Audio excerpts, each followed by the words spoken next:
So yeah, this happened. World Cup semi-final. England got beat by Colombia. Colombia reaching the first ever final. And Daniel Sturridge missing a penalty in the last kick of the game, pretty much. Good man.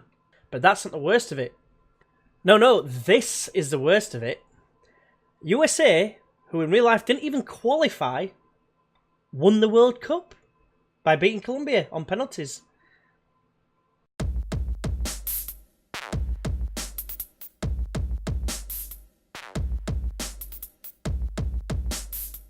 Hey everyone, and welcome to episode 15 of Turmoil at Tranmere, where we're now in League 2. We're in the Football League. Absolutely buzzing the tits off. I've done a lot of work over the summer. I've got quite a lot to catch up on. Let's just get straight into it, shall we? Start off with the staff members that we've got in, and we're supposed to get a couple of other people in, but they didn't end up coming for whatever reason. But we managed to get these guys in. So we've got a sports scientist in, Cowlin, I can never pronounce that name, Merritt. A decent sports scientist. His last one had like 6 or something. It might have been like 10, I don't know, I can't remember exactly. But he's come in, a better option, and on less money as well, might add. Beatrice Hilland is our new head physio. The last one had 11. She's Norwegian, needs to learn the language, but I'm sure it won't take her that long. So yeah, she's pretty damn good, if I'm honest. Tony King came in as the chief data analyst. The other guy was 6 and 5. And yeah, this guy's come in, judging player, whatever that is, 14 data, sorry. 11 for team data and presenting data as 12. So I think that's a massive step up. We did, however, lose Matt Miller, who, like I said, had 6, so I was right. Head physio for David Spendiff with 11, Spendiff even, and Michael Vernon was the data analysis 4, 4 and 5, which is not very good. Andy Parkinson left because there's one other little bit of news to tell you. Steve McNulty has taken his place. Yes, he's not the best at working with youngsters, but I wanted to keep him. He wasn't actually bad as a staff member. Overall, if you look all around, I think he's pretty well set to maybe eventually take over from Michael Jackson, Shamo motherfucker, as assistant manager maybe. He's, might improve in certain areas, but I'd say he's on a par with Michael Jackson at the minute. So who knows? Watch this space. So last time, obviously, I mentioned at Leeds, obviously the team has to actually support. They were in the final of the FA Cup. Now, there's 2 things. One is, obviously, the loss against 10 men, which is a shame. But also, Chelsea finished second last season, which makes me beg the question, when did the ruling change that the FA Cup finalists, if they're up against someone already qualified for Europe, don't qualify for Europe? Because I had it made that Leeds were going to be in Europe this season. As it turned out, 7th place Manchester City got UEFA Cup, or Europa League as it's more commonly known. So yeah, let us know in the comments if you know. So now we're going to move on to actual transfers, and you might see quite a few names there. However, there's 4 more that you won't see because they are loan renewals. So we've got Callum Guy, who signed up for another 2 years, a 2-year loan. I did something similar with Angelina with Leeds on FM18. Kirby signed on loan for another year. The Hound has signed on for another year, and Etenbani has as well. So we've got all them guys in as well. Also, we have also kept Raul Correa, signed him on a permanent transfer because he was available on a free. So we signed him at the end of his contract. So I'm very pleased to have him in as well. Then we've got David Kasumu, who we signed on loan from NK Dons. And I just want better options in the middle of the park. I let a lot of people go. Obviously, the contract's expired. I'll have a quick look at them shortly. But yes, this guy looks like a bit of a step up from what we've got. He's a determined individual.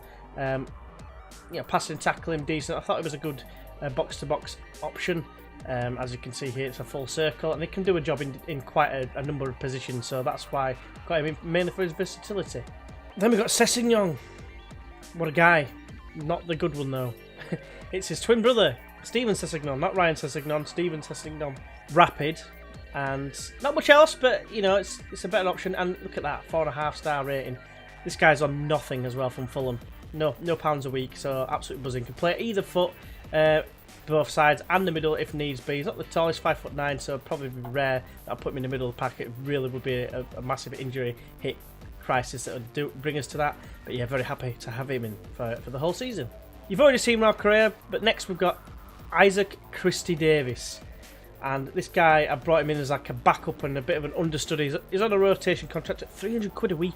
You imagine the amount of money that we were spending on some players last season. Now, we had Jennings last season, and he was on £950 a week. Now, this guy, you can't tell me that this guy isn't a massive step up from what we had. He's a 3.5-star player, potentially 4-star and even more. Can play a deep line playmaker as well if needs be in the middle of the park, but I've got him for the attacking advanced playmaker role. And yeah, he's going to be playing like understudy to Dunn, but they'll probably get a decent amount of rotation between them anyway. Very happy with this signing indeed, especially for the cost of his wages. The next slide is just youngster that I brought in because I just realised that we didn't have any central midfielders at the club at all, apart from Oliver Norwood. And I was thinking, I'll get a couple of youngsters, maybe get an older player in and maybe tutor them, because the only player that can tutor from the centre midfield is Norwood, whose determination is 5, so you can't really tutor anyone. But yeah, quite happy with this guy, this baby-faced, high-quiffed kid, if you want to call him that. Determination's a bit low, but otherwise I'm quite happy with this guy. He's got a decent amount of potential. Definitely like maybe be like a fifth choice. If someone gets injured, I'll be happy to bring him in as opposed to Norwood. Norwood, obviously, if injuries are really, really bad, I'll bring him in as like an actual backup. But in terms of trying to like progress some of the youngsters, it might be that I do something like that. And then I'm going to move on to the last player we're going, which is Adam Lewis. Just another freebie again. Can cover quite a few positions once more. And yeah, he's just like a backup option for left back behind Buxton. Got a decent amount of potential, and a similar sort of story to Berry. It's a case of he'll get some game time, probably in the cup competitions, and is, like I said, 200 quid a week. Can't really complain at all. But the piece de resistance, this guy, Regan Slater from Sheffield United, not costing us a single penny. Just look at him. Deep line playmaker for us, can play advanced playmaker and play on either wing, so to speak. I mean, it'd be a push putting him on here.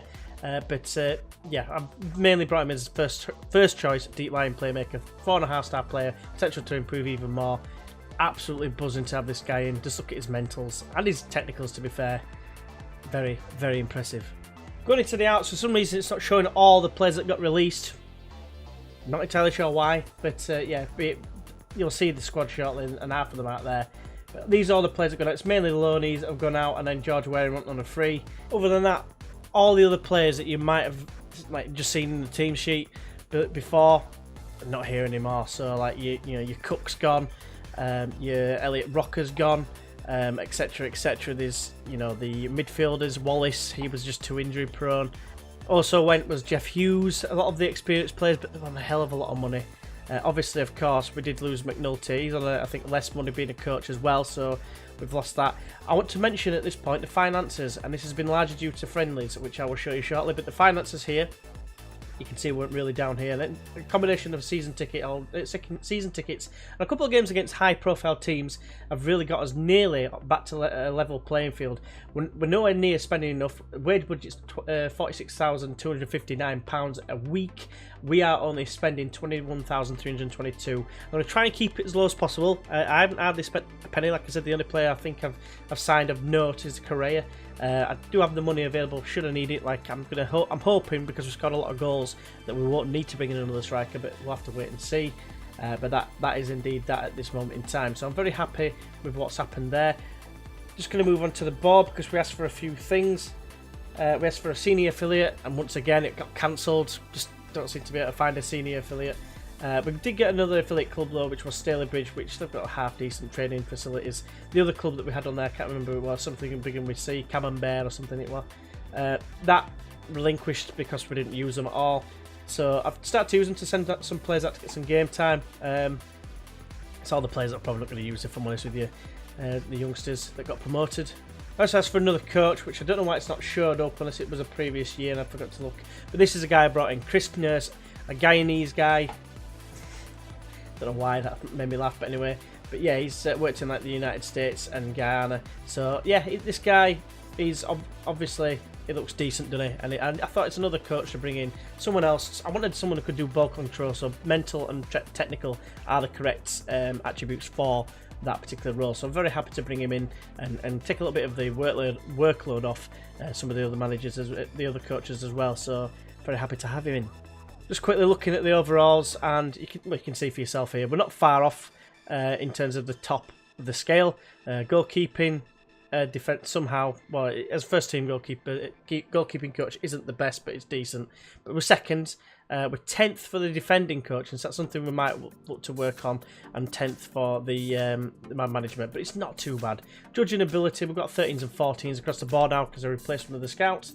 Again, why it's not showing up, I don't know. But yeah, junior team data second, and yeah, presenting data second, so nothing really to complain about, and the physiotherapists are like top of the league. Probably a bit late to mention this, but we're not going to be doing a live com on this particular video. This is basically a transfer and update as to what's been happening, so I do apologise if you was looking forward to a game, but that will be on the next episode. So just looking now at our expectation, and we are predicted to achieve a mid-table, we are expected to achieve a mid-table finish. So it's not battle against relegation, which is what most of the players were interested in at the end of the season talk. So that's kind of a bit of a piss-off sort of. So yeah, it's a little bit higher expectations than what I thought it was going to be, but I'm thinking mid-table is usually just above the relegation dogfight. So it's not too high. It's not like a top half finish or anything. If I look at the competitions and the season preview, you will see that we are predicted to finish 12th in our current situation, which is pretty much bob on with what we've done with everything, should I say. However, we're not on any of the key player lists on here. There is some really good players that I've seen getting signed by teams that have been like come down. Like Doncaster signed a really good player. I'm not even sure what he is, but yeah, just have a look at that guy. He's a striker that they've got 15 finishing. Looks very handy, not the quickest, but yeah, it's going to be tough regardless. But yes, we're also, by the way, just expected to finish in the first round of the League Cup and FA Cup, so I'm pretty sure that that's nailed on already. I'm sure we're starting the first round of FA Cup. We're definitely starting the first round of the League Cup, so we haven't got anything to worry about with that, with us our performance in them. Then I'm just trying to think of a few other things to show you. Oh, of course, I almost forgot all the friendlies. So we made a load of money, like I said before. We've got Tranmere Rovers under 18s. I always play them just to try and see what we read into it. And we beat them 3-0, very comprehensive. Did the same against Chester. I selected home by accident. Ossie Albion, team local to me. I ended up playing them and beating them 3-0. There was just an option I could choose. Man United, again, that's what I'm meaning, like high-profile teams. Got beat 2-0. We didn't even have a single shot, but I was not too disappointed with that. And we were playing youngsters. We started youngsters against us. I thought, got an idea. Play the youngsters against the top sides. You know, get them a bit of experience against decent sides. Because you play against lesser teams, they're not really going to improve. Because the way I see it is, if your players are trying to get exposure, like if you're a higher league team and you want youngsters to progress, you want them to play at as a higher level as possible. So that's what I was trying to do. So when we played against the lesser teams, I was playing our better players, like this game here, and we got beat by Barrow. 2-1, and it wasn't undeserved to be fair, but yeah, bit of a shocker that one. And then we played Arsenal, had a couple of chances, and indeed scored. Actually, we 1-0 up against Arsenal just before half time, but then they scored straight away and went on to win 3-1. But again, youngsters playing, youngster, and then the players that have got the most potential, like I wanted Devante Jacobs to play and Divine Green. Just all the players that have some potential still. I mean, I had to play Connor Hunt because Davis got injured for a bit, which was a bit of a pain. But yeah, decent result against a top level side. Then we played Aylesbury, not really to write home about. We destroyed them 4-0. Then Middlesbrough, a team that got promoted into the Premier League, and we beat them. And it wasn't really undeserved. We did lose McEvely, unfortunately, through injury. But yeah, we beat them 3-1 thanks to Rob Correa, Ben Tollett and James Norwood. They did equalise, and I felt the worst. But we beat Middlesbrough, a Premier League side, which is kind of, it makes me buoyant. Then we played that, I said, the new affiliated club, 3-0, Sailor Bridge. Pretty straightforward. Then we played Scarborough, a team that just popped up what I could choose, and I thought, oh yeah, I remember when they used to be a Football League club and they went out of business. So I gave them an away game and beat them 5-1. And then lastly, we played Liverpool, and we went 1-0 down, and then got back to level pegging straight away. I couldn't believe it. But then, yeah, they were just too good and ended up beating us. So yeah, as you can see, 3 very high-profile games, and then Middlesbrough arguably like just a high-profile game. And that's pretty much got us back to level pegging in terms of the finances. So I'm very pleased with that. What I'm going to do, Cheltenham is the first game of the season. And I wanted to play the first game of the season because it's the first game back in the Football League for Tranmere. And I'd like to think that Tranmere supporters, well, anyone to be fair, would like to see that, the first game back in the Football League. But then we've got Hull City. And I've just realised that the Checker Trade Trophy got drawn as well. And we got drawn Shrewsbury, or Shrewsbury, how we pronounce it, Man City under-23s, and of course Walsall. So rather than go for like the Shrewsbury game, I wanted to do Hull because it's a championship club, and the fact that we beat Middlesbrough, who were a championship club last season, it's making me think maybe we might be able to pull off an upset there. So I'm going to do 2 episodes one day after the other, partially because I need to get some videos sorted. I'm going to be doing quite a few games in advance, and I'm going to try and work towards that as well going into the Christmas period. So obviously please go ahead and leave your comments, but just be aware that I might be a little bit ahead, so it might be too late. Like for instance, by the time the transfer window's done, you might be suggesting players, it might be too late, but please go ahead and suggest them anyway, because I might have a look in the January transfer window or something like that. We have still got some money, don't forget, and wages, but I'm going to try and get his finances back up, because that was the one concern. I was thinking we're not going to be able to buy anyone because we're going to have no money whatsoever, and we're going to end up going straight back down. My personal target, I want to finish mid-table. It's the same as them, really. If it was fight bravely against relegation, it would be mid-table for me. My personal target. Whether we achieve that remains to be seen. But I'm quite buoyant. Like I said, these results, it's not much bearing. I do play a lot of friendlies. I play every single one. I like to see what we're doing wrong, and see if I can rectify it. Like against Arsenal and Man U and the others, I put on retain possession just to try and frustrate them more than anything. And it seemed to do quite well. I played against likes of Man U and Arsenal with Leeds in the top division and got destroyed. You know, 4-5-1. Well, you know, it's one of them. I just tried something a little bit different to try and frustrate him, and it worked to some degree. But anyway, I'm jabbering. So that is it for this episode. Hopefully you have enjoyed it. Basically, once again, apologies. There's not going to be a live com. I hope you understand that there's a lot of information going on with the transfers and what have you. I just want to get this episode done, get into the first game of the season for next episode, and then obviously we're going to have there could be a decent tie against Hull City in the Carabao Cup. So hopefully you can join us for the next one against Cheltenham Town. First game back in the Football League. Hopefully you can join us for that. But until next time, I will see you then. Bye-bye.